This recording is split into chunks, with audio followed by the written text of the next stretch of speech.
fenólica. Ok? Como é que funciona, então? Aqui era o fígado normal, ó. Tinha um espaço livre aqui, poucas fibras colágeno e muito espaço vazio. E aqui tinha uma célula que estava dormindo, uma célula quiescente é uma célula que está dormindo, ok?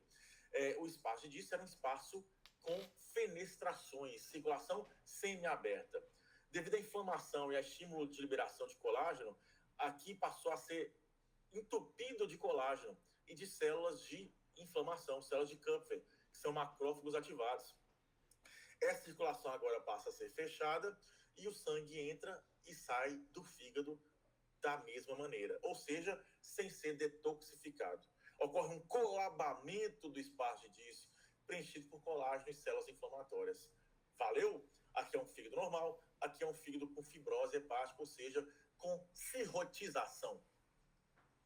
E o que vai acontecer em decorrência disso? Quais vão ser as consequências de o fígado agora ter uma circulação fechada? O fígado, ele participa de vários metabolismos muito importantes. No que se diz a respeito do metabolismo proteico, o fígado, quando a gente metaboliza proteína é formada por um monômero pequenininho chamado o que mesmo, gente? Me lembra o nome aí, que esqueci agora, estou com amnésia. A proteína, quando é quebrada, forma um monômero chamado o que mesmo? Qual é a unidade básica formadora das proteínas? Aminoácido, não? Aminoácido, isso aí. Aminoácido. Quando a gente fala dos aminoácidos, o aminoácido é formado por um grupamento amino, de um lado, e um grupamento carboxilo, ou seja, ácido carboxílico do outro. O grupamento amino não serve para nada. Então, na hora que vai digerir proteínas, a primeira coisa que o nosso organismo faz é eliminar o grupamento amino. O grupamento amino, na hora que é eliminado do aminoácido, vira amônia, que é uma substância muito tóxica ou pouco tóxica, gente? Muito. Amônia é muito ou pouco tóxica? Muito. Muito tóxica, muito. Eu vou até comentar aqui porque a chuva tá forte. Senão não vou escutar a voz suas, não. É uma substância muito tóxica. Existem 3 metabólitos principais, né? Ácido úrico, amônia e ureia. Desses três metabólitos principais, a amônia é a mais tóxica, ok? Então, a amônia, ela é eliminada do músculo, onde é que está ocorrendo a quebra proteica, né? E vai lá para o nosso fígado. No fígado, a amônia entra no ciclo da ornitina. Lembra desse nome aqui. Decorem esse nome aqui, que vai ser importante lá para frente, ó. Ciclo da ornitina, também chamado como ciclo da ureia, ok? E aí, a amônia se junta com outros aminoácidos, numa cascata de reações bioquímicas, e, em última instância, se transforma em ureia. Então, o nosso fígado pega a amônia que veio do músculo e transforma a amônia em ureia no ciclo da ureia ou ciclo da ornitina. Ciclo da ureia ou ciclo da ornitina, ok? Essa amônia, então, já que o fígado não está funcionando mais, não acontece mais a conversão. Então, começa a acumular amônia no sangue desse indivíduo. Essa amônia que começa a acumular é extremamente tóxica ou é atóxica? O que vocês acham? É muito ou pouco tóxica? Tóxica, você falou. Muito tóxica. E ela tem uma característica bem peculiar. Ela é capaz de atravessar a barreira hematoencefálica. Como ela é capaz de atravessar a barreira hematoencefálica, ela atravessa e vai gerar encefalopatia nesse indivíduo. Qual é o nome dessa encefalopatia? Hepática. É uma encefalopatia causada por mau funcionamento do fígado, que não está convertendo a amônia em ureia. Se tivesse convertendo a amônia em ureia, ureia não atravessa a barreira hematoencefálica. Então, nesse caso aí, com facilidade, pelo menos não atravessa, né? Nesse caso aí, a amônia atravessa com muita facilidade. O acúmulo de amônia por falência hepática ou por lesão hepática se chama encefalopatia hepática, ok? Também ocorre déficit de albumina. Você vai observar isso quando você pedir proteínas totais de fração e a albumina vier baixo.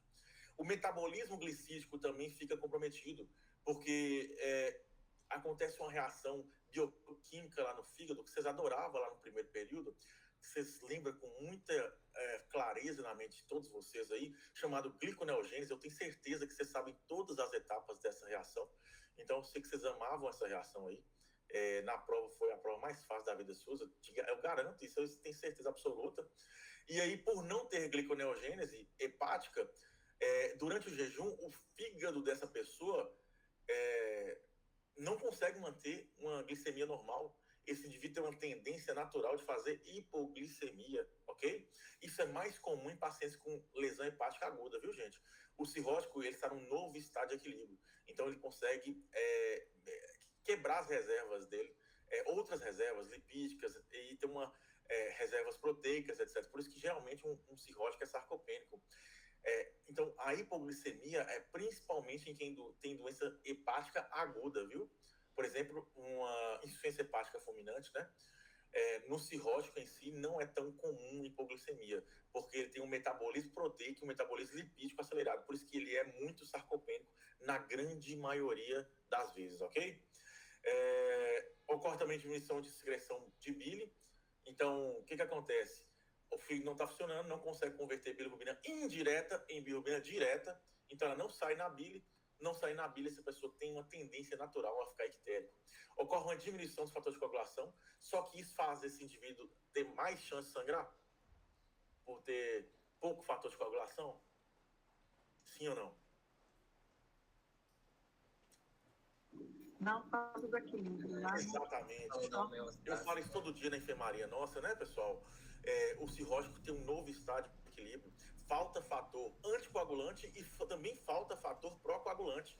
Então, como faltam os dois, entram em equilíbrio para baixo, né? Falta o pró e falta o anti. Então, entra um novo estágio de equilíbrio e aí esse indivíduo tende a ter o risco de sangramento igual a qualquer pessoa, ok? O cirrótico não tem um risco de sangramento aumentado em comparação com outras pessoas.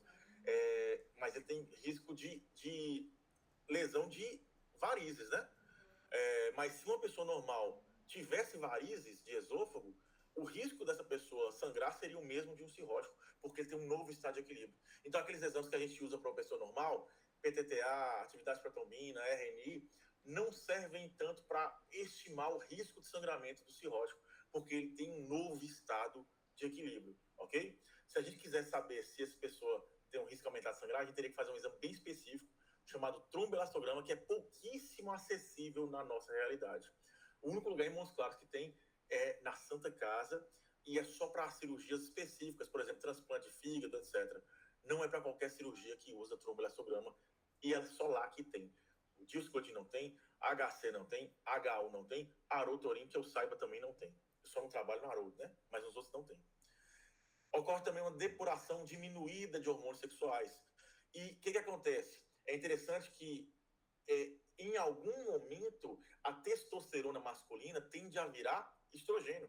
Isso é um processo natural, enzimático. E vocês têm que lembrar que toda reação enzimática ela vai acontecer mesmo se não tiver enzima, porque enzimas só aceleram a reação, ela não promove uma reação. Então, existe uma tendência natural de testosterona virar estrogênio. Essa testosterona não está sendo depurada no cirrótico. Então, essa testosterona, em algum momento, vai virar estrogênio no cirrótico. Se o homem cirrótico não consegue depurar a testosterona, lá dentro desse homem cirrótico, a testosterona vira estrogênio e gera telangiectasia, ginecomastia e queda de libido no homem, ok? Na mulher, ginecomastia não tem como avaliar, porque ela já tem mama. Telangiectasia é muito comum também, e queda de libido também é muito comum, ok? Porque ocorre uma depuração anormal de hormônios sexuais. Esse indivíduo não consegue eliminar os hormônios sexuais que ele deveria eliminar. Acumula esse hormônio, vira estrogênio faz ginecomastia no cirrótico. É uma das características mais chamativas da cirrose, né? Quando a gente vê um indivíduo etilista e veterano que começou a fazer ginecomastia, a gente suspeita altamente que ele está fazendo cirrotização, ok? Assim, é uma característica bem chamativa, mas não posso falar patognomônica. Tranquilo? Vocês estão percebendo que todo slide é uma tutoria, né? Então, vocês estão percebendo que essa aula de hoje é bem densa, né? Bem complexa, né? Vocês prepararam o coraçãozinho de vocês? O lado direito e o lado esquerdo? Lembrando que o lado direito é forte e o lado esquerdo é fraco. Aula de ontem, né? Tá todo mundo comigo, pessoal? Nós estamos na mesma linha de raciocínio ou alguém se perdeu lá para trás? Alguém está lá no final da fila e está precisando voltar para frente? Todo mundo? Comigo? Bastante tranquilo. Suave, né? Beleza. Aí, ó. Essa porra. Tava sem falar palavrão até agora. Eu tô tentando adaptar, tô tentando mudar de vida. Estou em terapia para tentar diminuir o índice de palavrões. Mas quando começa a falhar o computador, eu fico puto. Como é que funciona a fisiopatologia da cirrose etanólica? Gente, é interessante demais. Olha como é que funciona. Os hormônios da digestão, eles tendem a ser eliminados também pelo fígado. E aí, são vários hormônios, obestatina, PYY, GLP-1, GIP, VIP e assim por diante. Aquilo tudo que vocês viram lá no módulo de aparelho digestivo, eu nem sei como é que chama o módulo seus, pelo menos no quinto período, né? Pelo menos eu vi no quinto período. Todos esses hormônios, eles tendem a ir para o fígado e ser destruídos no fígado. O cirrótico, ele não tem fígado funcionante. Então, os hormônios relacionados à digestão começam a se acumular ali na circulação esplâncnica, na circulação intestinal. Se esses hormônios começam a se acumular na circulação esplâncnica, esses hormônios, muitos deles têm uma característica vasodilatadora. Então, começa a acontecer uma vasodilatação esplâncnica, ok? E esse indivíduo que tem uma vasodilatação esplâncnica começa a ter vasoconstrição compensatória dos outros lugares. Então, existe um lugar que tem um vaso dilatado, que é a circulação esplâncnica, devido ao acúmulo de hormônios da digestão, e o resto do corpo todo começa a ter vasoconstrição. Então, quando o resto do corpo todo, vasodilatação esplâncnica, vasoconstrição do restante. Quando o resto do corpo todo começa a ficar vasoconstrito, começa a haver hipoperfusão renal, hipoperfusão cerebral, começa a ir menos sangue para o fígado, para o rim, começa a ir menos sangue para o cérebro. Rim não aceita receber menos sangue, cérebro não aceita receber pouco sangue. E quando o rim começa a receber pouco sangue, rim libera renina. E aí, na hora que o rim libera renina, ele ativa uma cascata bonitinha que vocês viram lá na aula de fisiologia, lá no segundo período, que é o sistema renina, angiotensina, aldosterona. Então, o cirrótico tem uma tendência natural de ter excesso de ativação do sistema renina, angiotensina, aldosterona. E pela hipoperfusão cerebral, o que o cérebro pensa? Esse cara está desidratado, não está chegando sangue para mim. O que eu vou fazer agora? Eu vou liberar ADH, que é um antidiurético. Então, vai reter água lá nos rins e aí vai aumentar o volume circulante efetivo. Então, olha que interessante.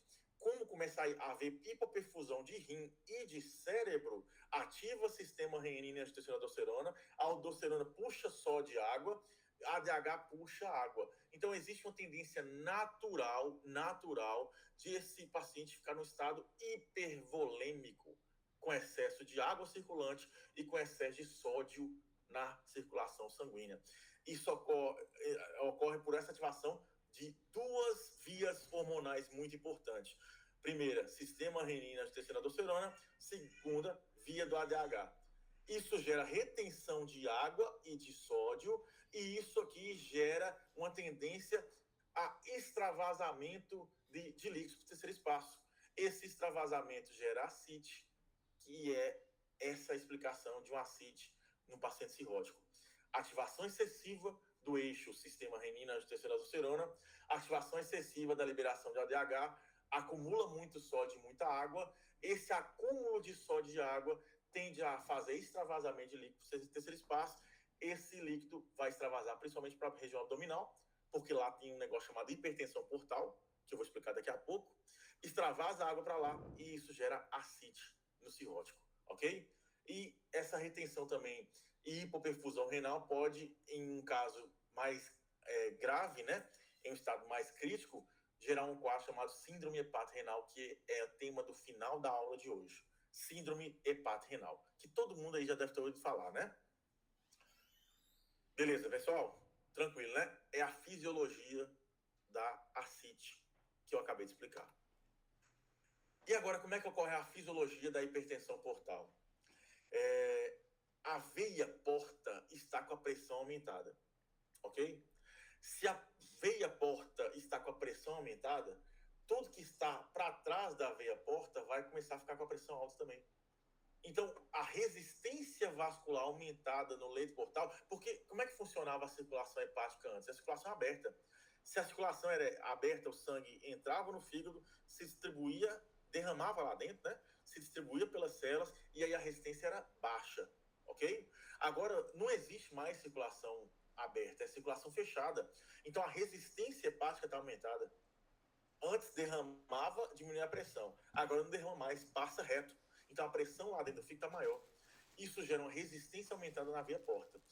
E, compensatoriamente, a pressão retrógrada começa a aumentar também. Então, a pressão alta que está lá no fígado volta para trás. E, ao voltar para trás, volta para o baço. Isso pode gerar esplenomegalia. Baço grande começa a poder sequestrar células. Então, é comum demais um cirrótico ter anemia, plaquetopenia e até mesmo leucopenia. Porque na hora que o sangue, com as hemácias, com os leucócitos ou com as plaquetas, passa pelo baço, esse baço aumentado sequestra esses componentes sanguíneos, ok? Então, é muito comum bicitopenias ou pancitopenias no conceito de cirrose, devido a esse sequestro esplênico, graças a uma pressão portal aumentada, ok? A CIT eu já expliquei o motivo, né?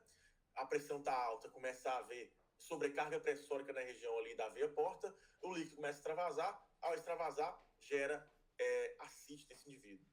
E circulação colateral, a pressão está tão alta ali na veia porta que começa a ativar vasos que estavam fechados.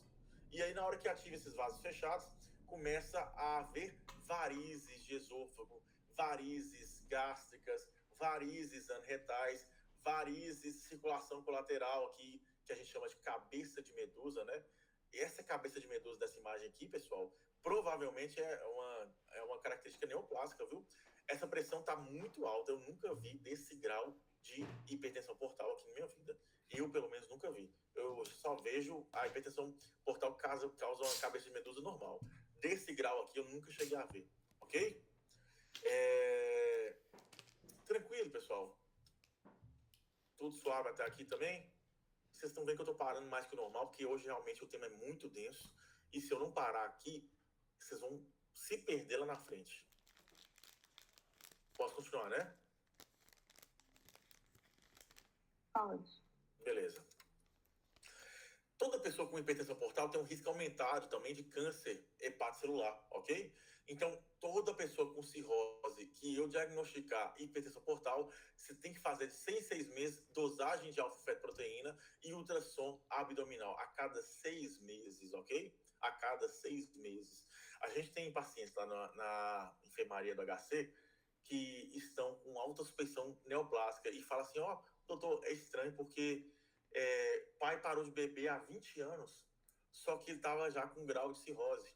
E aí, cirrose aumenta a chance de carcinoma hepatocelular. Aí passou 20 anos sem beber, só que o fígado é fibrotizado, é cirrotizado. Então, o risco de carcinoma hepatocelular ainda existe, mesmo que a pessoa tenha cessado o uso de álcool. E aí ele falou assim, não, parei de beber, não vou fazer rastreio. Aí passa os anos, quando vê, a pessoa está com piora aguda de função hepática, não mais pela cirrose etanólica, e sim por câncer de fígado. Isso a gente está com pelo menos 2 pacientes na minha enfermaria, atualmente assim, com alta suspensão neoplásica, provavelmente porque parou de beber há muitos anos, só que não fez controle ultrassonográfico a cada 6 meses, e aí provavelmente agora, infelizmente, evoluiu para carcinoma hepatocelular, ok? Se em algum momento nesse rastreio de 6 em 6 meses da alfa-fetoproteína mais ultrassom, a gente tiver nódulos maior que 1 centímetro ou alfa-fetoproteína acima de 20, vai ter que pedir tomografia, ok? Se o cirrótico tiver alguma indicação formal de tomar AS, dê AS para ele, porque isso reduz o risco de carcinoma hepatocelular, ok? Mas muito cuidado. A gente não faz AS para quem não tem outra indicação formal. O risco de carcinoma hepatocelular por si só não indica AS. A pessoa tem que ter, por exemplo, doença aterosclerótica. Aí, pela doença aterosclerótica, a gente indica o AS. Aí, por acaso, também diminui a chance de carcinoma hepatocelular. Não é uma indicação isolada, viu, pessoal? Tem que ter outra indicação para a gente fazer a prescrição de AS, porque as pessoas já têm varizes de esôfago. Um risco é aumentar de sangrar. Se você dá AS, muitas vezes essa pessoa não tem plaqueta funcionando. Então agora ela tem um risco aumentar de sangramento mesmo, porque além da varizes, ela tem uma plaqueta disfuncionante pelo AS, ok? Então, sendo assim, o risco-benefício só justifica o uso do AS se esse indivíduo tiver outra indicação de AS, não somente o risco de evolução para carcinoma hepatocelular. Fechou? Existem 3 causas principais para um indivíduo ter uma hipertensão portal. Essa causa da hipertensão portal pode estar antes da veia hepática, na veia hepática, desculpa, antes do sinusoidal, no sinusoidal ou após o sinusoidal, ok? Toda vez que a pressão está alta, a pressão portal está alta, por algo que está antes do sinusoide hepático, a gente chama pré-hepática. Existem causas pré-hepáticas para hipertensão portal. Geralmente aqui é trombose, viu, gente? Trombose de veia porta ou trombose de veia esplênica. Existe um trombo ali, e aí a pressão portal está alta por causa desse trombo, que está antes do fígado, ok? Pré-hepática. Se tiver dentro do fígado, a gente tem que saber se está antes do sinusoide, no sinusoide ou após o sinusoide. Se tiver antes do sinusoide, pré-sinusoidal. Isso é clássico da xistose, viu, gente? Da esquistossomose. Se tiver no sinusoide, é a cirrose etanólica, né? Lembra que a cirrose etanólica, ela colaba os espaços de Disse e ela não deixa o sangue derramar no sinusoide hepático? Então, ela é uma doença sinusoidal. Toda vez que ela está após o sinusoide hepático, aí vai ser trombose também. Aí pode ser também pós-sinusoidal ou pós-hepática. Então, pode ser pré, dentro e pós.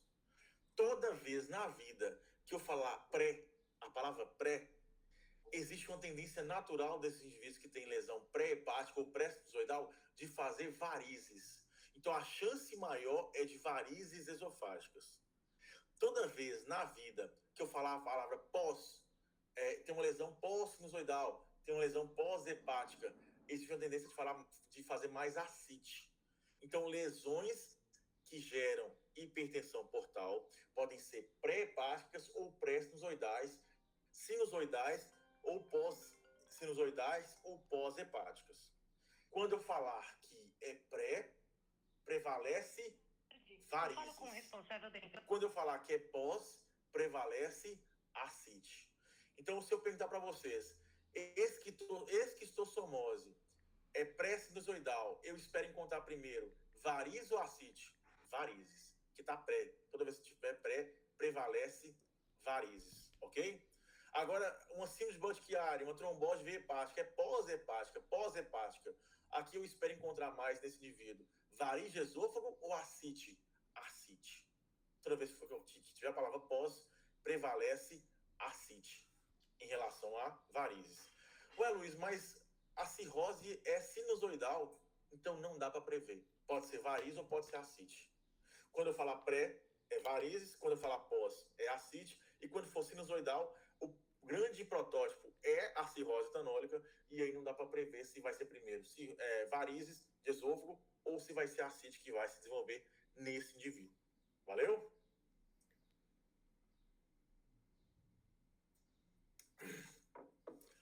Como é que eu classifico o risco de óbito? Como é que eu classifico a gravidade da doença hepática? Eu faço a classificação de Child Pug. E hoje alguém fala no grupo que está comigo atualmente, falou Shield, né? Shield, e Cecília inventou uma que foi o máximo. Shield são os agentes lá da Marvel, né? A gente não usa a expressão Shield, é Child, ok? Vocês têm que falar com leveza, child, viu, pessoal? Calculou o child do paciente, a gente vai calcular o child do paciente. Child Pug, pode falar o nome completo também, nome e sobrenome. Child Pug, ok? Child é uma classificação de gravidade da doença hepática. Ela leva em conta 5 componentes: bilirrubina, encefalopatia, albumina, tempo de protrombina e ascite.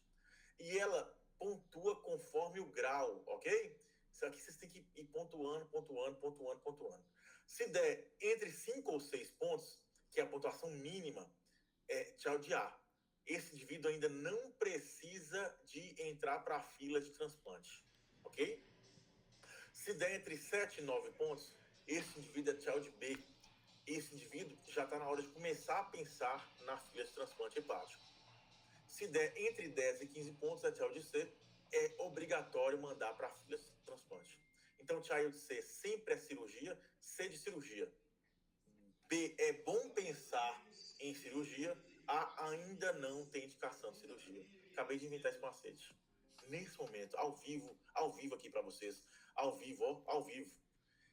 Child C, cirurgia, child B, bom pensar em cirurgia e child A, ainda não. Gostaram? Mais ou menos, meia boca? Brilhou. Não, esse foi bom. Mais ou menos, né? Mais ou menos.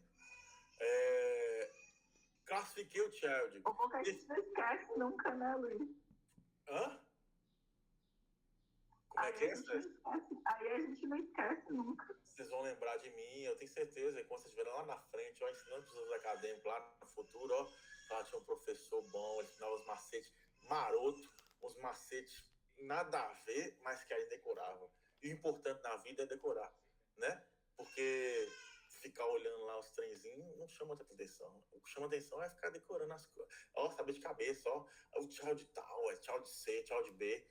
Como é que você fez? Fiz de cabeça aqui, ó. É fera demais. Classifiquei o child. Defini que tem indicação de cirurgia. Acho que aceita. Eu calculo o MELD, que teve 3 atualizações ao longo dos últimos 23 anos. O MELD surgiu em 2002, teve uma atualização em 2016, em que foi adicionada a dosagem de sódio, e uma nova atualização 2 anos atrás, em 2023. O primeiro MELD só chama MELD, de 2002. O segundo MELD chamava MELD sódio, de 2016. Ele praticamente, ninguém falava MELD sódio. E agora o MELD de 2023 chama MELD 3.0, que é a terceira versão do MELD. Igual ano que vem, quando for lançar o SOFA, não vai ser só SOFA, né? Vai ser SOFA 2.0, que é a segunda versão do SOFA. O primeiro MELD só olhava bilirrubina, INR e creatinina.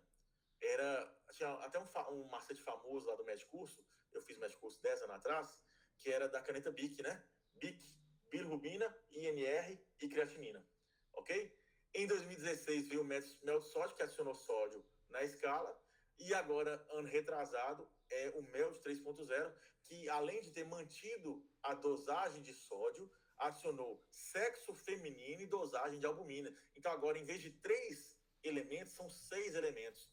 Agora a gente olha o INR, né, o RNI, a bilirrubina, a creatinina, a dosagem de sódio, a albumina e o sexo feminino.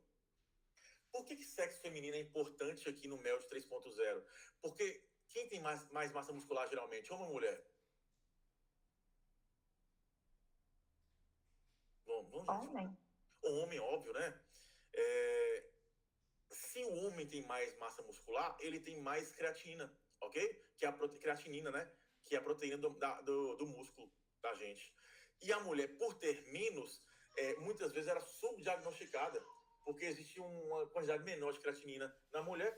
Aí o que acontece? Para compensar essa menor massa muscular da mulher, ser do sexo feminino passou a contar um ponto no MELD 3.0, para compensar essa baixa de creatinina natural que as mulheres têm, ok? Então a gente considera o sexo feminino um ponto a mais.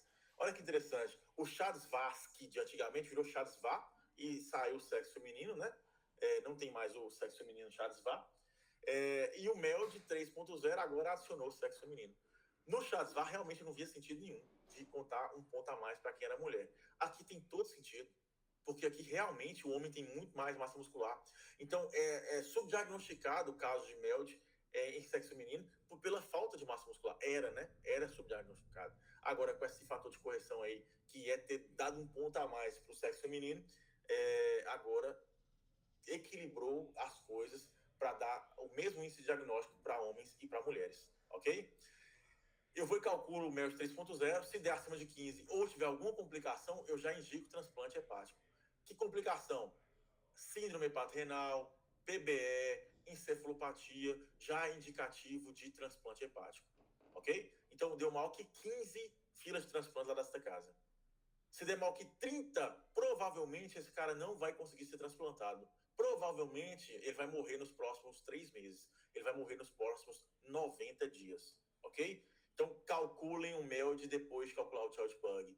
O MELD indica gravidade, child A, B ou C, e falei errado. O child indica gravidade, child A, B ou C, e o MELD indica transplante hepático ou não.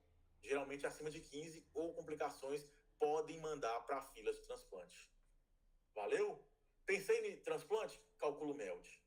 MELD maior que 15? Fila de transplante. Complicação da cirrose? PBE, hepata renal, encefalopatia? Eu mando também para a fila de transplante. Fechou? Até aqui? Beleza? Chora não, viu? Beleza. Só um resumo aqui. Essa imagem aqui mostra a mulherzinha, né? Porque essa aqui, eu falei assim, talvez os meninos vão confundir o sexo, que não fala se é feminino ou masculino. Aí eu coloquei essa imagenzinha a mais aqui, que tem uma menininha, para mostrar que é sexo feminino, viu? Um ponto a mais para quem for mulher. Um adendo sobre a aula de hoje é sobre a doença hepática alcoólica, que antigamente a gente chamava de hepatite alcoólica, que você provavelmente já ouviu falar, né?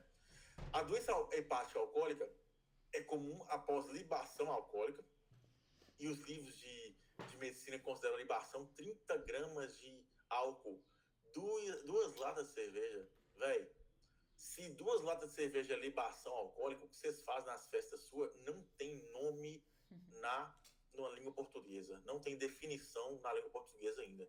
Que vocês destroem, eu já sei disso. Toda turma de medicina não tem, absurdo. Assim, é ignorante o tanto que vocês bebem em festa. Ave Maria. Então, o que acontece? 2 latas de cerveja tem risco de doença hepática alcoólica. Mas geralmente isso aqui é quando tem uma carga alcoólica, uma carga etanólica maior, né? Uma carga etanólica bem maior que essa. Aí o fígado inflama agudamente e para de funcionar. Por quê? Porque no metabolismo do álcool, etanol, quando é metabolizado inicialmente lá no fígado, vira uma molécula chamada acetaldeído. Acetaldeído. Essa acetaldeído aqui é a molécula da ressaca, ok? Ela gera ressaca nas pessoas que bebem. E esse acetaldeído, se ele acumula, ele é muito tóxico.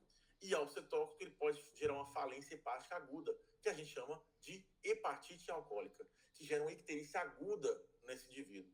Depois disso, o acetaldeído é convertido em acetato por uma segunda enzima mitocondrial, e aí o acetato vira energia. Fases da cirrose, lembra aí que vocês já passaram, eu sei que a maioria de vocês já passou por isso. Da cirrose não, desculpa. Da ingestão alcoólica. Regaçou de beber. Bebeu até falar chega. No dia acordou pedindo a Deus, me leva daqui, Deus, por favor, me mata, Deus. Isso aqui eu não aguento, não. Eu sei que tá ruim demais. Você acorda querendo morrer, né? Que moleque tá fazendo isso de você? Acetaldeído. Passa o dia, você não quer comer nada. Sua mãe traz um prato de comida, uma sopinha, um caldinho, você quer vomitar na cara dela, né? Passa mais umas horas, você fala assim, não, eu quero morrer ainda. Mas a vontade de morrer vai diminuindo. Você fala assim, não, Deus, eu tenho muita coisa pela frente ainda, eu tenho um caminho longo, eu nem formei ainda. Depois que eu formar, pelo menos, eu posso ir em paz, né? Mas assim, antes de formar, não. Eu tenho que formar, minha obrigação é formar agora. Morrer, posso morrer depois, né? Aí você fala assim, não, a vontade de morrer tá diminuindo. Não. Tô zoando, gente. É só uma licença poética, viu? Tô zoando. Aí a vontade vai só diminuindo, vocês vão ficando melhor. Chega umas 5 horas da tarde, pode falar a verdade com o pai aqui, o pai conhece, o pai já tem experiência de muitos anos aí nessa jornada. Chega às 5 horas da tarde, você ativou o modo turbo. Você vai pra academia se deixar, filho. Você já recuperou 100%, agora não existe mais ressaca, acabou tudo. Você quer comer, você bate um pratão já, né? Reforçado. Por quê? Porque tudo que era acetaldeído agora virou acetato. E acetato é uma molécula altamente energética. Então, o que estava destruindo sua vida, que era acetaldeído, agora virou energia. Então, seu cérebro voltou ao normal, a cefaleia melhorou, e agora você está pronto para outra, né? Aquele momento que você fala assim, mas nunca mais na vida eu vou beber. Passa um final de semana, já está no gole de novo, né? Bem interessante isso aqui, né, pessoal? E quais são os fatores de risco para hepatite alcoólica? Ser do sexo feminino, que a mulher naturalmente tem menos enzimas de metabolismo do álcool do que o homem, mas tem umas meninas aí no grupo seus que eu tenho certeza que não conhece, que o fígado não conhece fisiologia, não. Porque a fisiologia delas é assim, ó, é impossível de ficar de ressaca, é impossível ficar bêbado. Bebe uma caixa assim, ó, esgota a caixa e tá de boa, ó. E no dia, 7 horas, já tá em pé, pronto para outra, né?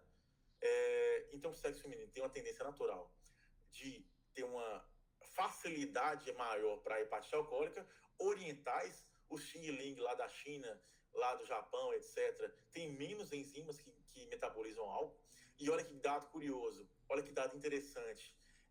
Por ter menos enzimas de metabolização do álcool, eles têm mais ressaca. E por ter mais ressaca, eles bebem menos álcool. Olha que bacana. O índice de etilismo em países orientais é bem menor que o daqui, porque quando eles bebem, eles passam muito mais mal que nós. E isso faz o índice de etilismo lá ser bem menor. Entendeu? Nossa herança é europeia. E por ter uma herança europeia, que bebe há 10 mil anos aí, faz 10 mil anos que esse povo bebe sem parar, né? Desde a época dos vikings lá para trás, a metabolização do álcool é muito mais eficiente em quem tem origem europeia do que quem tem origem oriental. E aí o oriental tende a ter menos índice de etilismo do que as outras populações. E obeso também, ok? Obeso, a preocupação do obeso é metabolizar banha, bacon, fígado, ok? E aí ele não tem tanta enzima para metabolizar cachaça. Qual é o quadro clínico da hepatite alcoólica? Hepatomegalia dolorosa, icterícia aguda, o cara estava normal, no dia está ictérico, está amarelo, ascite, uma relação de TGO e TGP acima de 1,5 e uma macrocitose também, relacionada a essa inflamação aguda do organismo. Valeu? Isso se chama hepatite alcoólica, não é cirrose. É só um adendo da aula de cirrose, ok? Como é que eu trato? Parar de beber. Se fez a hepatite alcoólica, tem que falar abstinência. Começa o corticoide, o tratamento de hepatite alcoólica é com corticoide, ok? Qual corticoide? Geralmente prednisolona. Eu não posso usar prednisona nessas pessoas. Alguém me explica por quê aí? Porque um já é molécula ativa e o outro não. Isso, todo mundo sabe isso, né? Que lindo. Isso aí, bonitão. Presta atenção. Prednisona é uma molécula inativa. Ela passa pelo fígado, fica a forma ativa, que é a prednisolona, e aí ela tem seu efeito. Para essa pessoa que está com hepatite aguda, o fígado dela não funciona. Então tem que dar já a forma ativa, que é a prednisolona, ok? Aí eu dou 40, aí eu calculo um score chamado MADRE, ok? Se o MADRE desse indivíduo é acima de 32, eu começo 40 miligramas de prednisolona para essa pessoa por 4 semanas, por um mês. Aí eu estou dando corticoide todo dia para esse indivíduo. Passou uma semana, eu calculo outro score, chamado score de Lilly. Se o score de Lilly tiver alto, é porque não está adiantando nada esse corticoide, não está melhorando nada. Aí eu paro o corticoide por uma semana. Se o score de Lilly estiver baixando, estiver diminuindo, é porque o corticoide está melhorando o fígado dessa pessoa. Aí eu mantenho o corticoide por 4 semanas. Vou falar de novo. Pessoa desceu o pau no gole, tomou todas. Começou a ficar ictérico, hepatite alcoólica, fechou o diagnóstico de hepatite alcoólica. Calcula o score de MADRE. Deu acima de 32, 40 miligramas de prednisolona para essa pessoa. Por 4 semanas. 40 por 4 semanas. 40 miligramas por 4 semanas. Na primeira semana eu calculo o score de Lilly.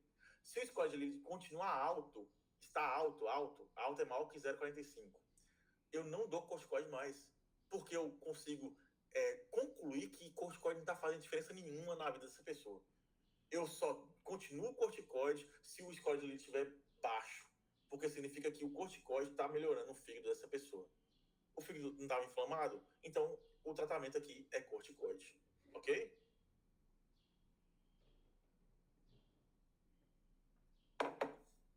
Suave? Ô, Luiz, se der baixo, eu vou continuar com o corticoide? Até 4 semanas. Ok. Se der alta, porque não está fazendo efeito nenhum, tira o corticoide. Luiz, e aí, você tira o corticoide e faz o quê? Nada. Você vê o que vai acontecer. Não precisa fazer desmame, não? Não, porque, lembra que até uma semana não precisa fazer desmame? A partir de uma semana que depois das 4 semanas. Não, aí de sim. repente. Não, aí sim, eu deixo 4 semanas e depois eu faço dose de desmame. vou reduzindo progressivamente, né? Como é que você gosta de fazer? 40, a cada 5 dias eu reduzo pela metade. Mas quanto a 40 é uma dose mais alta, eu geralmente vou para 40, 30. Isso não tem uma regra, não, viu, gente? Eu geralmente faço assim, ó.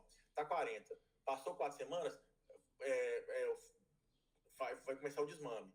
40, 30, 20, 10, 5 e tiro. 40, 30, 20, 10, 5 e pronto. Ou seja, 25 dias de desmame, né? Porque a cada 5 dias eu reduzo gradualmente. Ok? Fechou? Fechou, obrigada. Nada. E como é que eu diagnostico agora sim cirrose? Voltamos para a cirrose, viu, gente? Como é que eu diagnostico cirrose, hipertensão portal? Quando eu estou falando de estudos, de pesquisa científica, eu faço um negócio chamado gradiente de pressão venosa hepática, ok? Que é uma catéter que vai lá na veia porta e mede diretamente na veia porta a pressão portal. Quando a pressão portal está acima de 5, já tem hipertensão portal. Acima de 10, já começa a ter varizes. Acima de 12, vai sangrar, ok? Obviamente, isso aqui é só para estudos. Então, isso aqui não é realidade de nenhum hospital do mundo. Isso aqui é só para fazer estudos, beleza? A realidade para hospitais de grande porte, de grandes recursos, é elastografia e plaquetometria. Como assim? Elastografia é um ultrassom que vê a elasticidade do fígado. O fígado nosso é bem elástico. E quando a pessoa está começando a fazer um processo de cirrodização, esse fígado começa a ficar mais duro. Mais duro, mais duro, mais duro. Ok? Vai fibrosado, pequeno, duro. Aí eu faço um exame que vê a elasticidade hepática. Esse exame chama elastografia.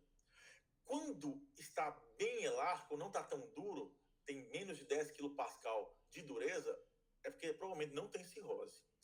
Aqui, 10 a 15 está um pouco mais duro, ó. Está aumentando a dureza do fígado. Já começa a sugerir cirrose. Acima de 15 kPa de dureza, altamente sugestivo de cirrose. Se essa elastografia mostrar um fígado duro e uma plaqueta baixa está acontecendo o que mesmo, pessoal, nesse indivíduo? Um cirrose começa a baixar a plaqueta? Falei no início da aula. Hipertensão portal, eu consigo falar que essa pessoa tem hipertensão portal e aí eu começo o tratamento de hipertensão portal para ela. Então, em grandes centros ou para quem tem mais recurso financeiro, para fechar diagnóstico de cirrose, eu peço esse exame aqui, esse ultrassom que chama elastografia e doso a plaquetometria. Se vierem alterados, eu fecho o diagnóstico de hipertensão portal e começo o tratamento de hipertensão portal. Ok? É assim que a gente fecha no hospital de rico. Como é que a gente fecha o diagnóstico de hipertensão portal no hospital de pobre? Endoscopia digestiva alta. Endoscopia digestiva alta. Se essa endoscopia vier com varizes, fechou. Fechou o diagnóstico, tem hipertensão portal, essa pessoa tem cirrose. Eu fechei o diagnóstico de cirrose para ela. Se não vier e eu achar muito que essa pessoa vai desenvolver cirrose, anualmente eu peço endoscopia até o momento que ela vai ter varizes e aí eu fecho o diagnóstico de cirrose. Ok? Ou então, outra opção é eu falar assim, ó, a endoscopia não deu nada, mas eu acho que é cirrose. Eu vou solicitar na alta essa elastografia aqui, e aí, quando você fizer essa elastografia, você vai no médico para ele ver o que deu o resultado. Porque eu acho que é cirrose. Só que a endoscopia não deu nada. Porque a endoscopia só altera quando tem varize. E a varize só gera quando a pressão está mais alta, ó. Hipertensão portal, gente, é quando está acima de 5. Varize de esôfago só começa a manifestar quando está acima de 10. Então tem esse ato aqui, ó. Um tanto de gente não vai ter o diagnóstico de cirrose, não vai ter o diagnóstico de hipertensão portal, porque estão na fase que a pressão portal dele está a 7, 8, 9, não chegou em 10 ainda. Então, esse diagnóstico vai ficar, essa doença vai ficar subdiagnosticada. Muita gente com cirrose não vai ter diagnóstico fechado no SUS. Infelizmente, é o que acontece na nossa realidade lá no HC, né? A gente só tem endoscopia. A única forma que a gente tem de fechar diagnóstico no HC é por endoscopia. A gente não tem elastografia. Aí o que a gente faz? A gente não fecha diagnóstico e pede ambulatorialmente a elastografia, que a maioria das pessoas não vai fazer. São etilistas, são pessoas que não cuidam da saúde, né? Então a grande maioria não vai fazer esse exame e vai ficar subdiagnosticado, não vai fechar o diagnóstico. Ficou claro? Lá no HC, suspeitei de varize, suspeitei de cirrose, peço o quê? endoscopia. Ah, Luiz, não deu nada em endoscopia. Eu vou desistir do diagnóstico? Não. Na alta eu peço em elastografia. Se vai fazer ou se não vai, aí foge do meu alcance de resolver. Ok? Ficou claro? Ficou. Perfeito. Se o paciente fizer hemorragia digestiva alta e na endoscopia der varizes, pode deixar dose normal de BP, viu, gente? Sempre é dose dobrada. Quando eu chego no pronto-socorro, dose dobrada. Ah, não, mas é cirrose, Luiz. O cara estava semana passada aqui, a variz dele sangrou semana passada. Não interessa. Chegou no pronto-socorro, sempre é dose dobrada. Eu só posso reduzir a dose se eu tiver certeza que não tem úlcera. Como é que eu vou ter certeza que não tem úlcera? Pós-endoscopia. Valeu? Então, bora. E se tiver varizes? Oi, diga. Eu tenho uma dúvida. Essa questão do IBP não era relacionado a risco de PBE ou não? IBP não. IBP é para né? ulcerosa. É para evitar ressangramento de hemorragia digestiva ulcerosa. Ah, perfeito. Ok? Obrigado. Nada. Quando sangra, eu tenho que começar ceftriaxona para profilaxia de PBE. Ceftriaxona. Vamos lá. Achei variz de esôfago. O que eu faço? Profilaxia primária. Nunca sangrou. Profilaxia primária é beta-bloqueador. Luiz, o paciente não tolera beta-bloqueador. Ele já tem bradicardia. Ele tem uma pressão muito baixa. Não tolerou. Eu tentei dar a dose mínima e ele não tolerou. Aí eu vou para ligadura elástica. Então é um ou outro. E a primeira opção é beta-bloqueador. Para quando nunca sangrou. Ok? Agora, já sangrou, profilaxia secundária, faço os dois. Eu preciso fazer ligadura elástica e eu preciso iniciar beta-bloqueador, ok? Lembrando que o melhor beta-bloqueador para cirrose é carvedilol. Daqui a pouco eu explico por quê. Mas aqui eu preciso fazer os dois. Lembrando que uma ligadura elástica, também chamada de banda elástica, custa R$2.000 por kit. Cada kit ligadura elástica é R$2.000. No HC não tem, porque lá nós não somos referência em hemorragia digestiva. Aí, infelizmente, os pacientes evoluem muito mal na maioria das vezes, viu, pessoal? Muito mal. Quando é hemorragia digestiva por variz de esôfago. A maioria evolui mal pra caramba. Porque também tem uma segunda opção que é usar cianacrilato, né? Fazer adrenalina, cianacrilato, que é super bonder, mas é muito inferior à ligadura elástica. Beleza? Se a pessoa tiver alguma outra indicação para tomar estatina, dê estatina para essa pessoa. Por quê? Porque reduz a hipertensão portal. Ok? Mas não é indicação primária, é indicação secundária. Como assim? Não posso começar estatina só pelo fato de ter hipertensão portal. A pessoa tem que ter alguma outra indicação de estatina, por exemplo, tem doença aterosclerótica, aí eu começo estatina, e isso aí vai diminuir a pressão portal. Vai ajudar, é um adjuvante para reduzir a pressão portal, ok? De preferência, aqui não vai ser Rosuva e Atorva, porque são muito hepatotóxicos, são de alta potência, né? Aqui, de preferência, simvastatina, velha de guerra. Olha que interessante. No cirrótico, quando tem indicação formal de estatina, a melhor é simvastatina devido à hepatotoxicidade das outras. Infelizmente, né? Mas é a vida. Fechou? Por que carvedilol? Gente, antigamente, até a época que eu era acadêmico, era propranolol, tá? Só que aí mudou para carvedilol uns 5 anos atrás, se eu não me engano. Não sei exatamente quando. Por quê? Porque o carvedilol, ele tem um plus, ele tem um efeito adicional de ser alfa-agonista. Ele é dilatador vascular periférico. E se os vasos periféricos dilatam, isso diminui a pressão lá na veia porta. Então, por ser um vasodilatador periférico, diminui a pressão portal. Então, ele tem uma dupla ação. Ele reduz o risco de sangramento, né, pelo efeito beta-bloqueador, por baixar frequência cardíaca, etc. E ele diminui a pressão portal, melhorando os sintomas da hipertensão portal na cirrose. Ok? Isso é bom e ruim. Bom por o motivo que eu acabei de falar, e ruim porque ele tem mais risco de hipotensão do que outros beta-bloqueadores. Ele é o beta-bloqueador mais potente que a gente tem. Valeu? Porque ele tem esse efeito alfa-agonista. Tranquilo? Então, se for começar beta-bloqueador que tem variz de esôfago, é carvedilol. Carvedilol. Carvedilol. Dúvidas? Não, né? A gente vai começando e vai aumentando a dose até chegar a uma frequência cardíaca menor que 70. Pode fazer progressão de dose até a frequência baixar. Beleza? Paciente que tem ascite, tem que lembrar que esse indivíduo tem uma ativação excessiva do sistema renina-angiotensina-aldosterona. Não é assim? E a aldosterona puxa só de água e expulsa potássio e H+. Todo mundo lembra disso da fisiologia, né? Na hora que puxa só de água, esse indivíduo tem uma tendência natural de fazer hipernatremia. Na hora que expulsa potássio, esse indivíduo tem uma tendência natural de fazer hipocalemia. Então, frase da aula de hoje. O cirrótico com ascite tem uma tendência à hipernatremia e uma tendência à hipocalemia. E isso é muito comum, né? No cirrótico lá do HC e qualquer cirrótico na Terra. Ter hipocalemia. A gente, com frequência, precisa repor potássio para esse paciente. Mas na hora que a gente vai olhar o sódio muitas vezes está baixo, igual o potássio. Por quê? Por quê? Por quê? Por quê? Por quê? Por quê? Porque o ADH também está hiperativado. Existe uma grande liberação de ADH nesses pacientes. E o ADH puxa água. E o que a água faz? Dilui o sódio. Então, frase de efeito de hoje. O cirrótico tem uma hipocalemia real e uma hiponatremia dilucional. Era para esse indivíduo ter hipernatremia, mas pela liberação excessiva de ADH e pela ativação excessiva do sistema renina-angiotensina-aldosterona, ele tem uma hiponatremia dilucional. Ok? Tranquilo? Suave? Beleza?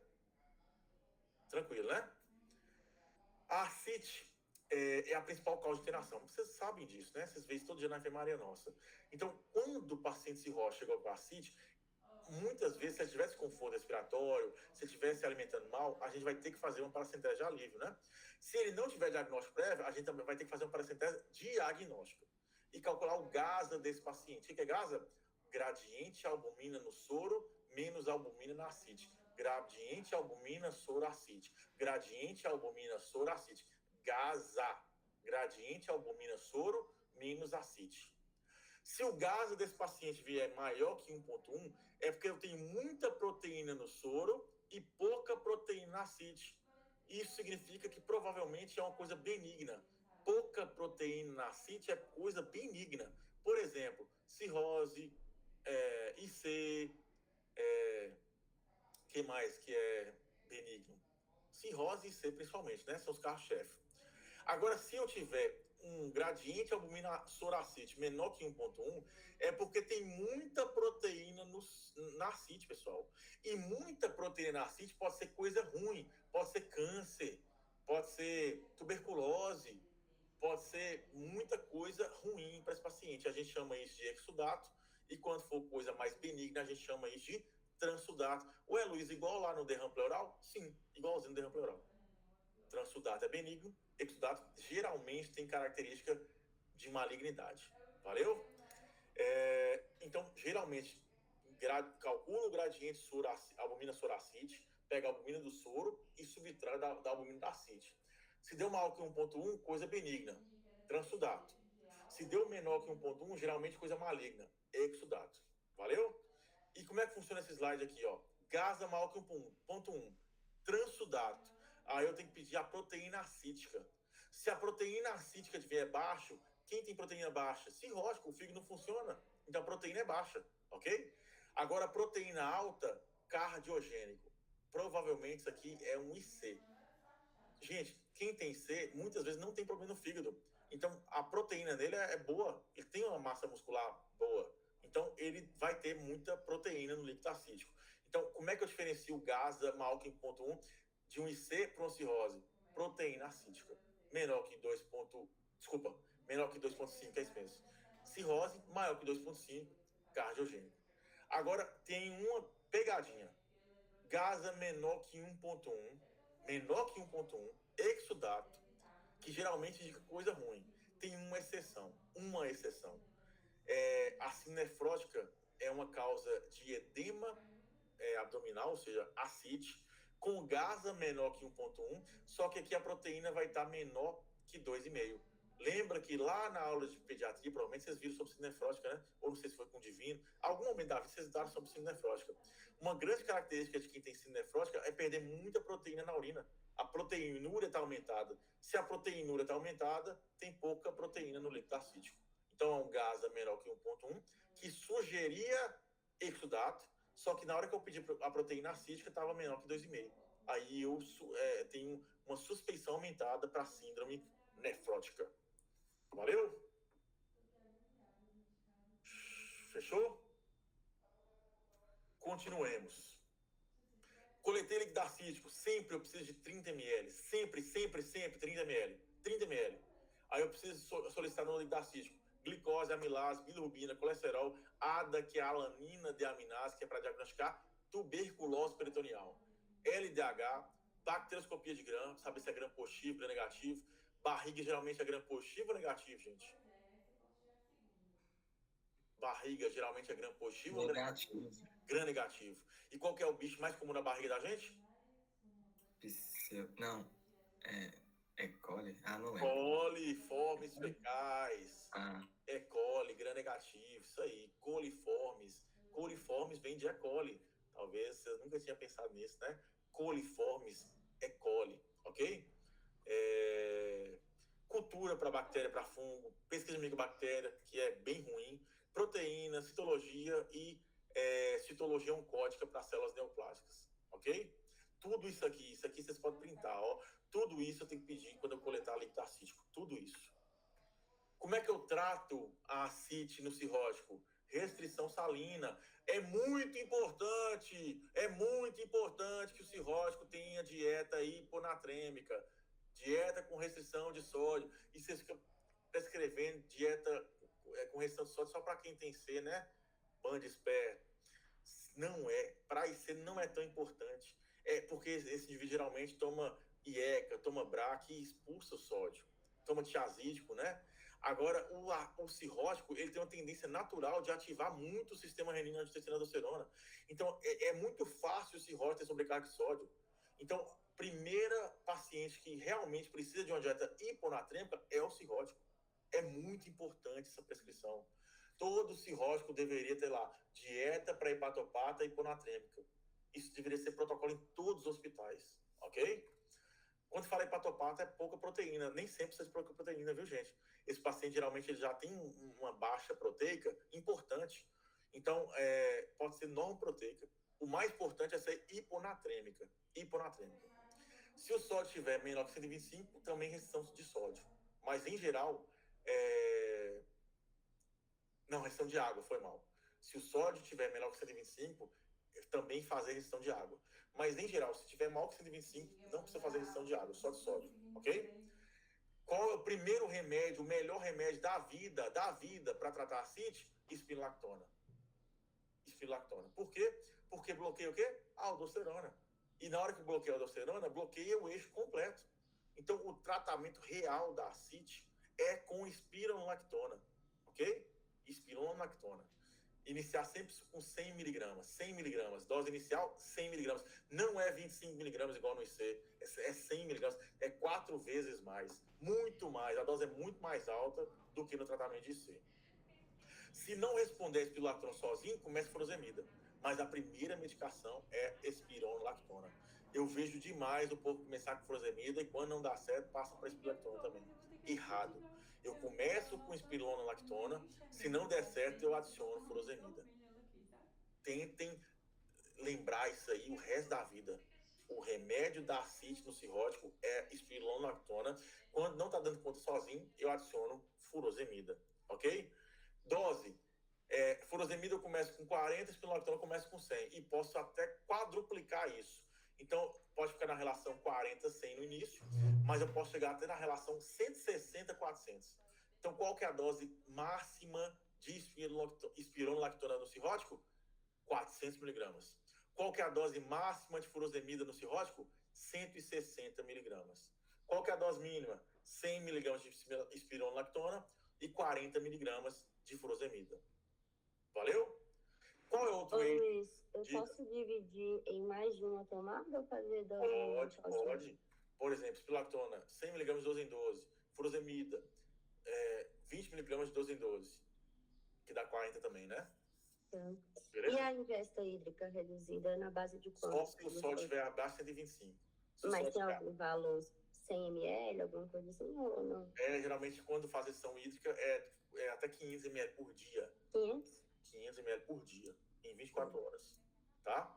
Sim. Se não tiver dando conta de resolver sozinho, espirulactona em dose máxima, furosemida em dose máxima, eu posso começar um remédio que ainda é pouco disponível no Brasil, que são os vaptânicos, que bloqueiam o ADH. Lembra que a cirrose é uma doença que está hiperativado o sistema renina, angiotensina, aldosterona e a liberação de ADH? Eu já estou atuando no sistema renina, angiotensina, aldosterona. Já estou dando furosemida e espirulactona. Não está resolvendo? Agora eu vou bloquear o ADH, ok?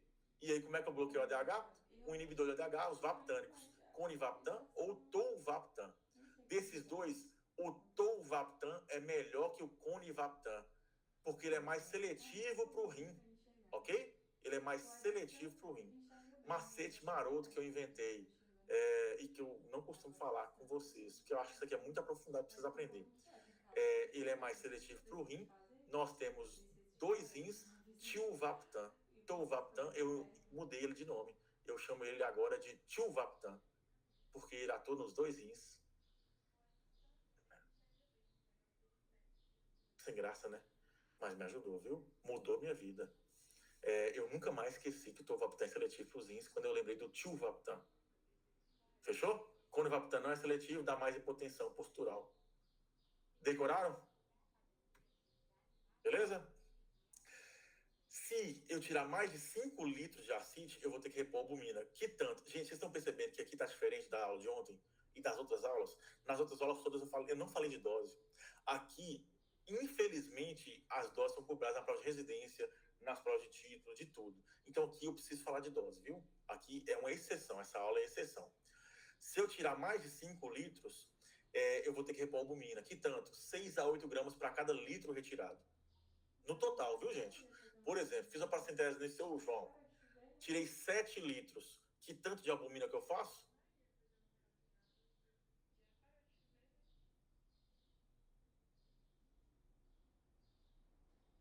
Bora, gente. Bora, gente. Vocês então... A cabeça já tá ruim, né?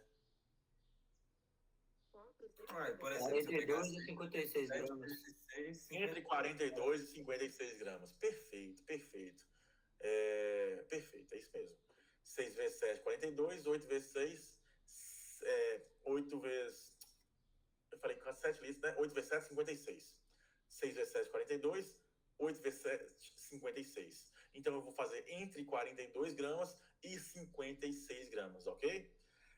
E como é que eu faço essas gramas? Eu posso dividir ao longo do dia. Lembrando que cada frasco de albumina tem 10 gramas.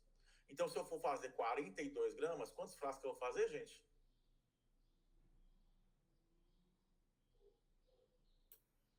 pode arredondar para 4? Você não pode fazer para menos, né? Você vai ter que fazer para mais. Faça 5, faça 5. Porque você vai fazer 50 gramas, está entre 42 e 56.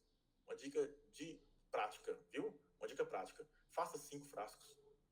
Ah, Luiz, posso dar tudo de uma vez? Não, porque tem chance de fazer sobrecarga volêmica. Divida. Faça 3 frascos agora e mais tarde faça mais 2 frascos. Ok? E só se eu tirar mais 5. Tirei 4 litros e 800. Precisa repor? Não. Só se eu tirar mais 5 litros. Luiz, tirei 5 litros. Precisa repor? Não. Só se eu tirar mais 5 litros. Beleza? Luiz, tirei 4 litros hoje e amanhã eu tiro mais 4 litros. Precisa repor? Não. Só se eu tirar acima de 5 litros no mesmo dia. Por quê? Porque retiradas acima de 5 litros pode dar uma vasodilatação reflexa e esse paciente pode fazer choque por retirada excessiva de líquidos para a centese. Então, se eu tirar 4 litros hoje e tirar 4 da manhã, eu não preciso repor albumina. Revisei isso recente, viu? Eu achava que precisava. Não precisa. É só se eu tirar naquele dia. Beleza? Amanhã eu vou tirar de novo. Não tem problema. Em geral, também, se for de caráter neoplásico, eu não preciso ficar repondo albumina. Se a CIT for neoplásica, eu geralmente também não preciso ficar repondo albumina, mesmo que eu tire grandes volumes de acite. Valeu? Mas Só repete a parte. só um minutinho. Se você repor, não tá errado. Não tá errado. Se você repor, não tá errado. Se não repor, não tá errado. Agora, no cirrótico etanólico, eu sempre tenho que repor. Fala de novo. Fala aí, gente. Só repete a parte que você falou que não pode repor a albumina de uma vez. Ah, sim. É porque esse paciente, geralmente, ele não tolera muito volume, né? Ele é um paciente bem descompensado. Então, de preferência, fracione. Por exemplo, eu defini que vou fazer 6 frascos. Dá 2 de manhã, 2 da tarde, 2 da noite. Vai fazendo devagar, entendeu? Não faço 6 frascos de uma vez, não, para não dar sobrecarga volêmica. Fechou? Fechou. Não dá volume demais. Diga. O paciente neoplásico não precisa da reposição. Essa vasodilatação reflexa é mais comum no cirrótico que não seja característica neoplásica. Isso é uma característica do neoplásico mesmo, do oncológico. Não tem uma explicação assim, não. E muitas vezes o oncológico só faz para melhorar sintomas. Muitas vezes esse paciente é paliativo. Então, em geral, a gente não fica fazendo em paciente paliativo, porque cada frasco custa R$400. Ok? Cada frasco de albumina. Quando eu começo a tratar, assistir alguém, a meta de tratamento é perder meio a 1 quilo por dia, viu? Então, lá na enfermaria do HC, nosso querido de cada dia, deveria ter uma balança. E todo dia de manhã, vocês da casa deveriam pesar todo o paciente cirrótico que está tratando a CIT.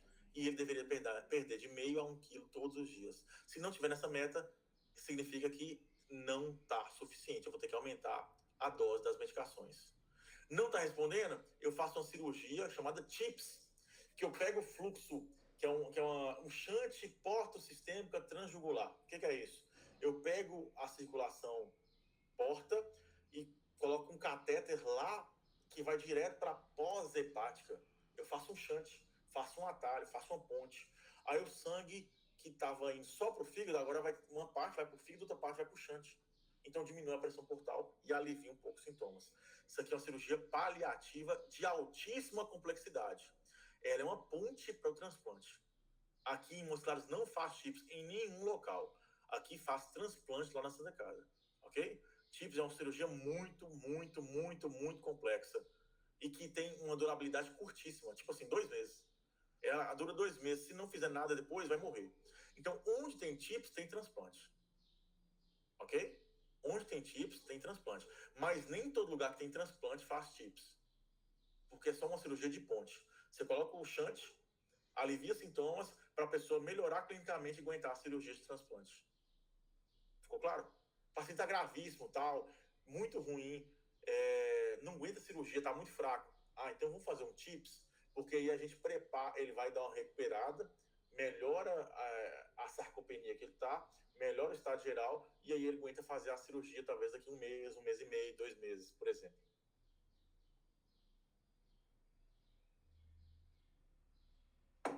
Valeu? Até aqui tudo bem, né? Encefalopatia é acúmulo de amônia, e ela tem que ser graduada. A gente tem que classificar o grau de encefalopatia do doente cirrótico. São graus de encefalopatia de West Haven, se eu não me engano. West Haven. Tem grau de 1 até 4. O grau 1 é um grau leve, sonolência, desorientação, pode ter agitação, pode simular um quadro de delírio. O grau 2 já vai começar a ter ataxia, disartria, fala ebriosa, né? É uma fala difícil de entender. O grau 3 vai ter uma confusão, vai ter alteração de reflexo e tal. E o grau 4 é o grau grave, paciente em coma. Muitas vezes o paciente tem que ser intubado, ok? Eu tenho que fazer a classificação de West Haven para saber qual o grau de encefalopatia que esse paciente está. Como é que eu trato a encefalopatia? Prevenir é a lactulose. Todo cirrótico tem que usar lactulose? Todo cirrótico com varizes tem que usar lactulose, ok? Qual dose? A dose que estiver evacuando 2 a 3 vezes por dia. Em geral, 2 vezes tá bom. Eu posso chegar a fazer 10 ml de hora em hora no cirrótico que não está evacuando. 10 ml de hora em hora. E por que a lactulose é a grande medicação da encefalopatia? Porque converte amônia em amônio, que é mais hidrofílica e sai mais fácil nas fezes. Então, a lactulose aumenta a eliminação fecal de amônia. Então, é uma medicação muito boa para encefalopatia. Se já tiver com encefalopatia, agora não é prevenção, é tratamento. Além da lactulose, eu posso fazer isso aqui tudo, ó. Eu posso adicionar um antibiótico chamado rifaximina, que mata a flora produtora de amônia. então dá uma diminuída nos sintomas. O metronidazol também é uma opção. Quando eu não tenho rifaximina, eu faço metronidazol, porque mata toda a flora e aí vai também diminuir a produção de amônia. Rifaximina é seletiva, mata só a flora que produz amônia. Metronidazol não é seletivo, mata a flora toda, então aumenta a chance de bactérias oportunistas, né? E também posso fazer uma medicação chamada LOLA, que significa L-ornitina, L-arginina. L-ornitina. Lembra no início da aula que eu falei que vocês iam ter que decorar esse nome? Ornitina. O que o ciclo da ornitina faz mesmo, gente? Transforma o quê em o quê? Transforma a amônia Em ureia. Amônia e ureia. Falei que vocês iam ter que decorar. Existe um remédio que faz isso. E aí ameniza os sintomas de encefalopatia. Melhorou os sintomas? Agora é prevenção secundária. Não é só lactulose mais. É lactulose e rifaximina. Nós temos rifaximina no HC? Temos, gente? Não. Então, o que a gente faz lá? Quando tem encefalopatia, lactulose, metronidazol e pede a família para comprar Lola. É uns R$10 só. Então, vale a pena pedir para a família comprar Lola para melhorar a encefalopatia desse paciente. Valeu?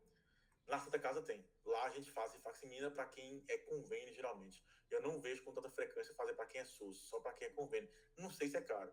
É parente da rifampicina, é da mesma classe das rifamicinas, ok?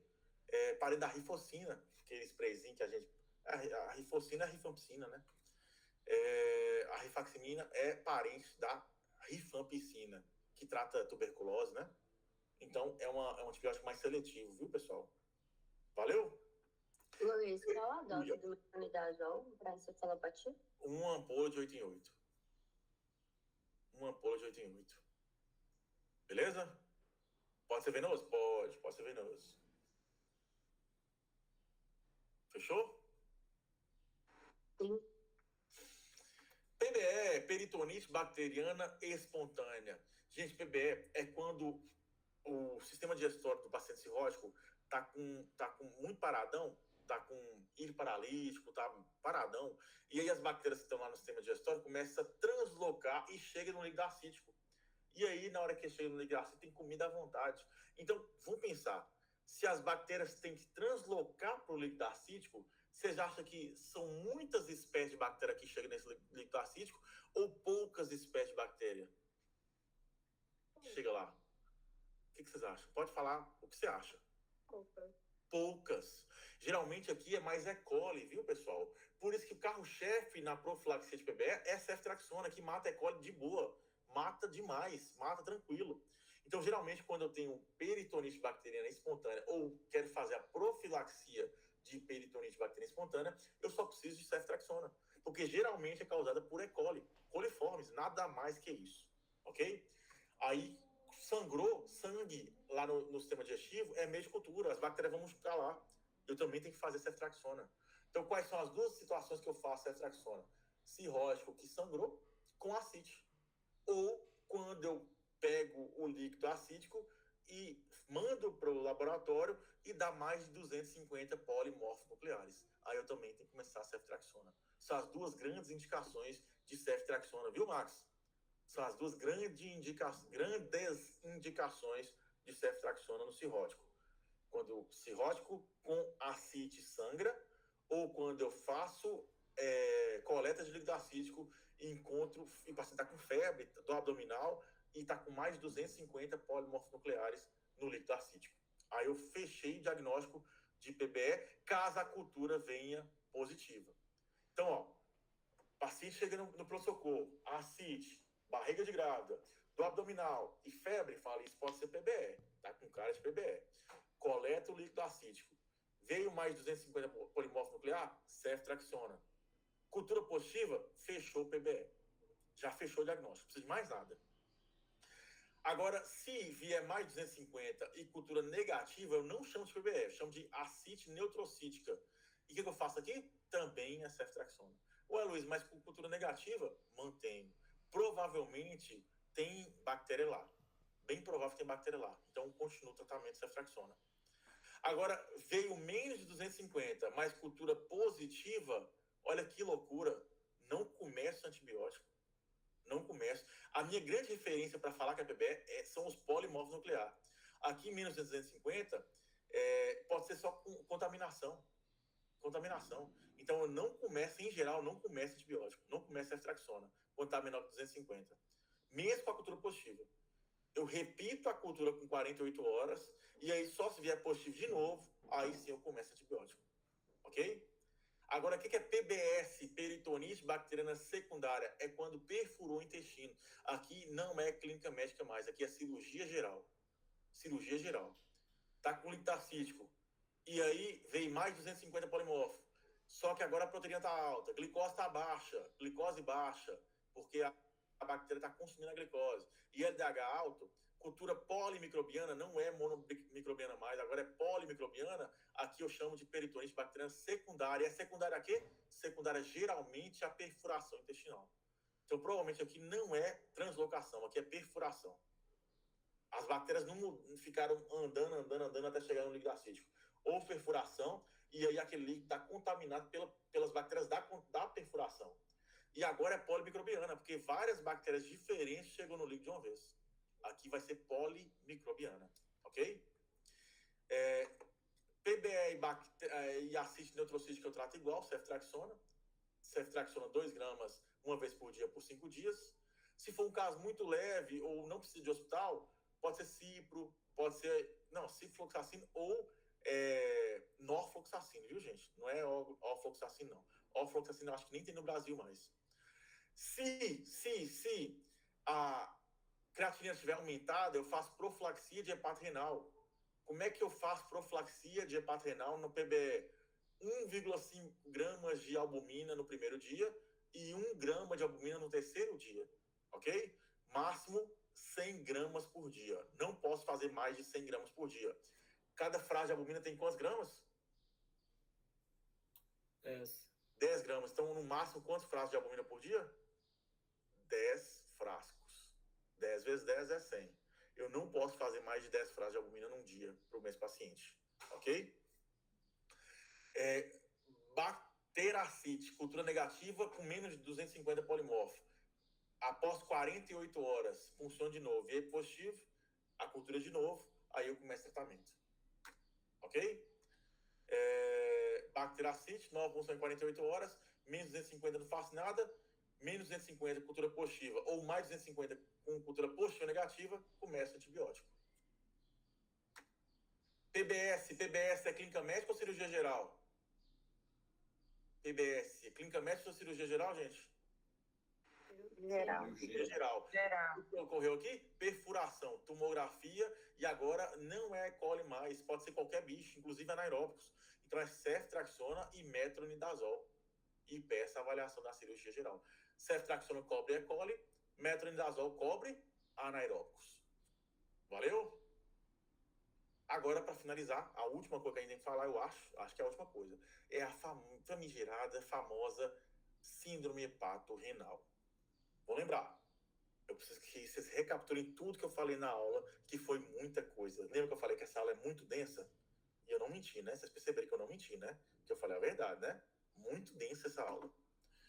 Lembra que os hormônios digestivos estavam sem sofrer metabolização? Estavam acumulando? E estava gerando uma vasodilatação esplâncnica e uma vasoconstrição do resto? Quando o rim sofre uma vasoconstrição muito severa, ele começa a falhar. Então, é uma vasoconstrição renal com vasodilatação esplâncnica. É um diagnóstico de exclusão, não tem doença intrínseca renal. É uma vasoconstrição exagerada do rim, ok? A gente tem que descartar choque e drogas nefrotóxicas, por isso que sempre que um cirrótico piorar a função renal, eu tenho que tirar furosemida e tenho que tirar beta-bloqueador, que os dois são nefrotóxicos. Obrigatoriamente, pessoal, o cirrótico fez disfunção renal, eu tenho que tirar a furosemida, eu tenho que tirar carvedilol, eu tenho que tirar a espirulactona. Infelizmente, tem que tirar tudo. Zerar essas drogas desse paciente. Por quê? Porque pode ser só pré-renal. Pode ser só que não está chegando sangue no rim.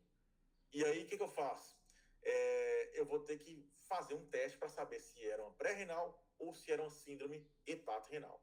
Como é que funciona isso? Esse slide é muito importante. É o slide da prova suas. Na síndrome hepatorenal, eu preciso diferenciar a ira pré-renal fazendo expansão com cristalóide, se a creatinina tiver até 1,5, ou albumina se a creatinina tiver maior que 1,5. O paciente chegou no hospital dia 25, hoje é dia 28. A creatina estava 0,8. Hoje está 1,8. Ele é cirrótico. Eu faço expansão com cristalóide ou faço expansão com albumina, gente? Cristalóide ou albumina? Hã? A albumina. Perfeito, perfeito. Até 1,5 pode ser cristalóide. Passou de 1,5, a albumina. Qual a dose? 1 grama por um dia. 1 grama por quilo por um dia. Tem 80 quilos? 80 gramas. Vou precisar de quantos frascos de albumina, gente? 8. 8 frascos de albumina. Aí eu preciso fazer tudo de uma vez ou posso fazer espaçado? Tem que fazer espaçado. Fazer espaçado. Posso fazer, por exemplo, 2 frascos em 6 horas. E mantenho por 24 horas. Até ano passado era 48 horas, agora é só 24. Ok? Máximo 100 gramas, igualzinho lá na paracentese, né? Aí eu avalio no próximo dia. Melhorou função renal? Quando eu fiz expansão, rim que precisa de expansão é hepato-renal ou pré-renal? Rim que precisa de expansão para melhorar. É pré-renal ou é hepato-renal? Pré-renal. Pré-renal. É pré-renal. É pré-renal. É o que vocês erram na prova. É isso aí que vocês erram na prova. É isso aqui que vocês erram na prova. Paciente cirrótico fez função renal, preciso fazer expansão volêmica. Para quê? Para saber se é hepato-renal? Não, para descartar pré-renal.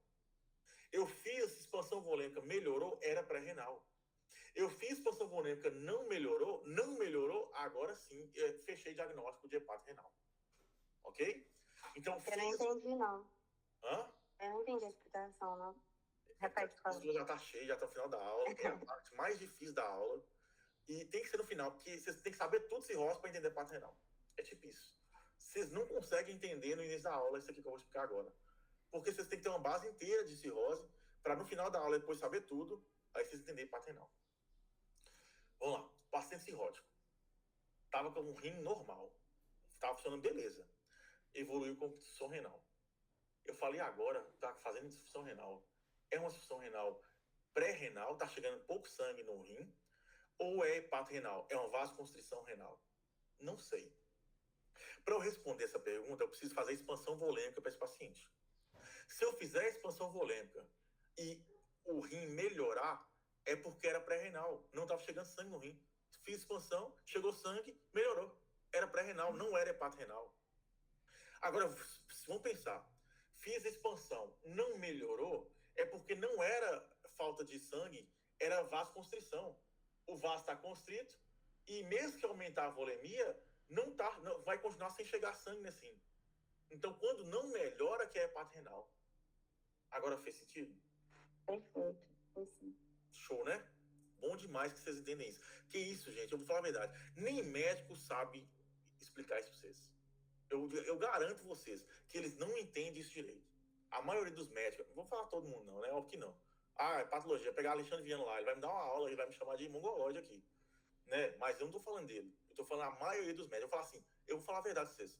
80% dos médicos não sabem isso. 80% dos médicos que trabalham em hospital não sabem isso. Então, isso aqui é um diferencial na vida suas. Tanto para a prova quanto para a vida mesmo. Ok? Vamos lá. Fez função renal. Tiro todas as drogas nefrotóxicas. Tiro furosemida, tiro carvedilol, tiro beta-bloqueador. Desculpa, tiro espinolactona. E vou fazer expansão. Creatina até 1,5 pode ser com soro. Creatina passou de 1,5, albumina obrigatoriamente. Fiz expansão, melhorou, era pré-renal. Não era vasoconstrição, era só hipofluxo. Pronto, acabou a conduta. Melhorou, acabou. Beleza? Fiz expansão por 24 horas, não melhorou, o vaso renal está constrito. Então agora eu vou tratar a síndrome hepato-renal. É um diagnóstico de exclusão, vocês estão reparando isso? Eu vou tratar a síndrome hepato-renal. Como é que eu trato a síndrome hepato-renal? Se não houver resposta após 24 horas, síndrome hepato-renal. Como é que eu trato? Terlipressina em bolos e depois de 4 em 4 horas, 1 miligrama, viu? Não respondeu, posso aumentar até para 2 miligramas de 4 em 4 horas. Mas a albumina, agora não é pelo peso, é dose, 20 a 40 gramas por dia. Como é que eu geralmente faço? 30. Eu gosto muito do meio termo. Eu não faço nem 20 nem 40, eu faço 30. Como é que eu faço para fazer 30? Um frasco de 8 em 8 horas. Pronto. Cada frasco tem 10 gramas? Então eu faço um frasco a cada 8 horas, de 8 em 8 horas. Ok? E mantenho isso aqui por 14 dias. Ah, Luiz, no HC não tem teripressina, então eu faço albumina com noradrenalina. Tá bom? Ó, todo mundo tem noradrenalina, né? Então eu faço albumina do jeito que eu expliquei para vocês e começo nora. E como é que eu... Ah, mas, ô Luiz, pressão do paciente tá 12/8, vou começar nora? Você é louco, cachoeira? Começa nora. Começo nora. Qual o objetivo de começar nora? Aumentar a média em 10 milímetros de mercúrio, ok? Então eu começo a nora no paciente e meu objetivo agora é aumentar a PAM em 10 milímetros de mercúrio ou aumentar o débito urinário em 200 ml em 4 horas, ok? Qual que é melhor, teripressina ou nora? O que vocês acham?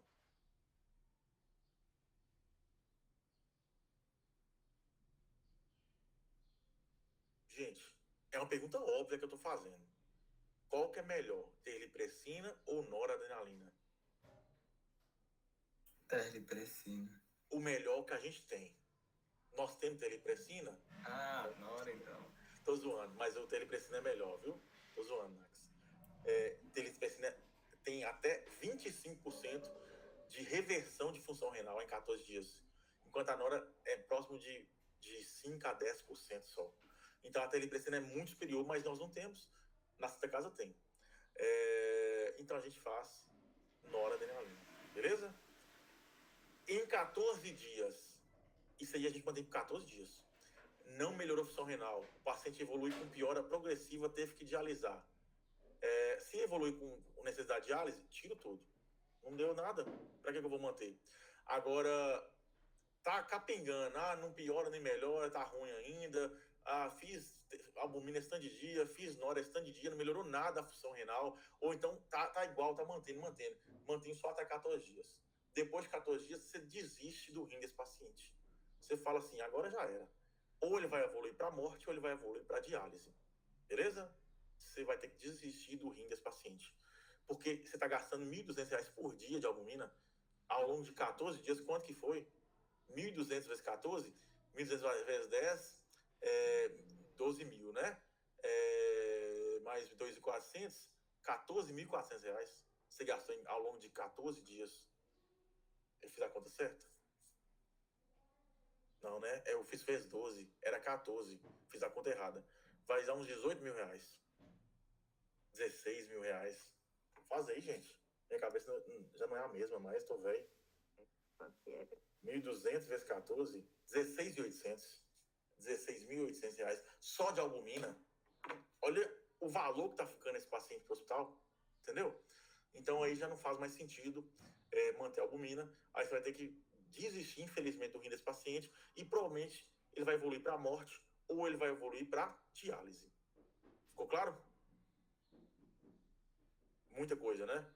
Cirrose não adula, não. Manter terapia por 14 dias. Avaliar indicações de terapia de substituição renal. TSR, cuidado, vocês não esqueçam depois quando estiver revisando a aula. TSR é terapia de substituição renal. É a mesma coisa que diálise, ok? Isso é uma ponte para o transplante. Se não tiver condição de transplante, cuidados paliativos. Se mantiver necessidade de diálise até 6 a 8 semanas após o início de diálise, transplantar fígado e rim. Ok? Aqui é só um resumo de tudo que eu falei. Ô Luiz, Diga. só uma dúvida aqui, é porque aí nesse slide mesmo, quando você falou na vigência de uma disfunção renal, eu suspendo o carvedilol e a furosemida. E Spiro, esse não? Lacton também. Spiro também? Deixa eu colocar, né? É porque eu acho que meu paciente é cirrótico, ele tava com disfunção renal, Mas tem cirrótico, que é o cirrose, aquele paciente nosso, ele tem uma suspeita maior para processo oncológico, né? Entendi. Beleza.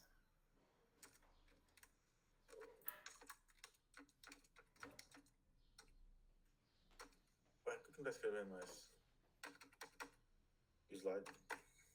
Ah, o teclado meu deu pau. Deve ter acabado a pilha. Acho que acabou a pilha. Sei lá o que foi. Beleza. Suspender bloqueador. Ixi, mas ficou ruim, né? Só que tá. Meu teclado deu pau aqui. Acho que acabou a pilha. Depois eu resolvo isso. Vou ter que passar aqui na tela. Deixa eu ver se tá passando. Tá. Ó, então suspender beta bloqueador furosemida e aldactona. Tratamento aqui eu já falei. Isso aqui também eu já falei. Isso aqui eu já falei. Isso aqui eu já falei. E era isso. Pessoal, deixa eu ver aqui. Vamos lá. Deixa eu voltar para a tela aqui.